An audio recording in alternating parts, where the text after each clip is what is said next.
আজকে আরাফের বাবা কি নিয়ে আসলো না, আজকে আর কিছু নিয়ে আসেনি। আজকে আরাফের এক্সাম ফাইনালি শেষ।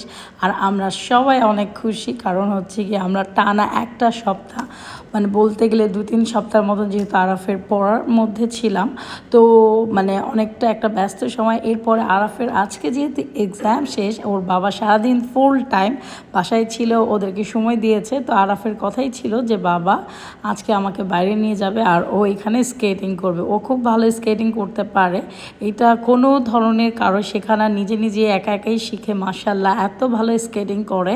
তো ওদেরকে বাবা আজকে যেটা দিয়েছে সেটা হচ্ছে গিয়ে সময়। আজকে ওদের বাবা ওদেরকে অনেক অনেক অনেক সময় দিয়েছে, সারাদিন ওদের সাথেই ছিল।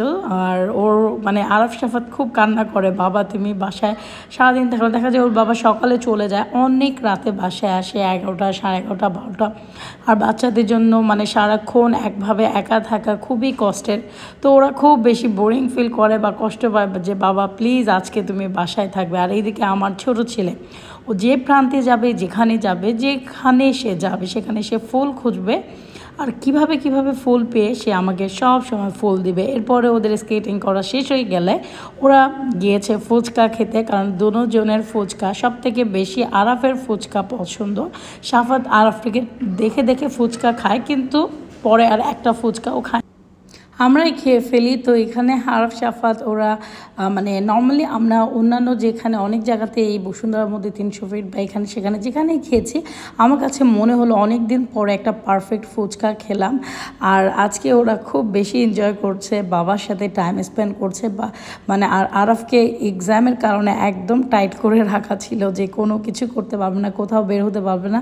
শুধু ও না, মনে হয় আমরা চারজনেরই, আমাদের চারজনের একজনের এক্সাম হলে কি হবে, চারজনই একদম মানে একদম খুব বেশি কষ্টে দিন পার করলাম। তো আমরা সবাই আজকে অনেক বেশি হ্যাপি, আমরাও ফুচকা খেলাম।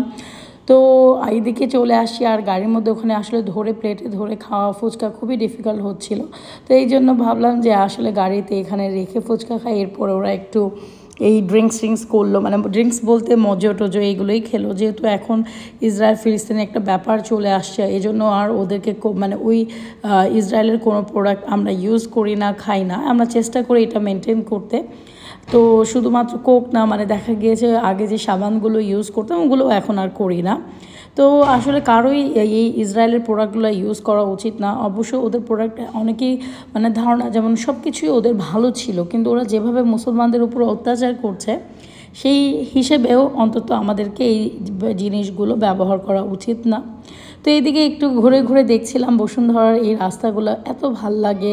ওরা চারপাশে গাছ যেখানেই মানে একটু সুন্দর করে লাইটের সিস্টেম, মানে মানে নর্মালি তো আর খুব একটা বের হই না, যখনই বের হই আর এই রোডগুলোতেই আসা হয় বেশি। বাট মানে যাই হোক, সন্ধ্যার পরে বা রাতের বেলা বসুন্ধরার যে আউটলুকটা অনেক ভালো লাগে, একটা মনোরম পরিবেশ। কিন্তু সব থেকে ব্যাপার হলো ওরা সব থেকে বেশি বিরক্ত হয় মশার কারণে, যেখানেই দাঁড়াই সেখানেই অনেক মশা। যাই হোক, এরপরে একটু ওরা ওষুধের দোকানে গেল, টুকটাক ওষুধ আমাদের দরকার হয়, এই জন্য আমরা ওষুধ কিনলাম। তো আজকে আরফের বাবা খুব আর বেশি কিছু কিনেনি বা আনেনি বাসার জন্য, কারণ আমাদের আজকে আর তেমন কিছু দরকার হয়নি। ওদেরকে যা দরকার ছিল বাইরেই সব কিছু খাইয়ে ওরা নিয়ে আসছে, এই আর কি।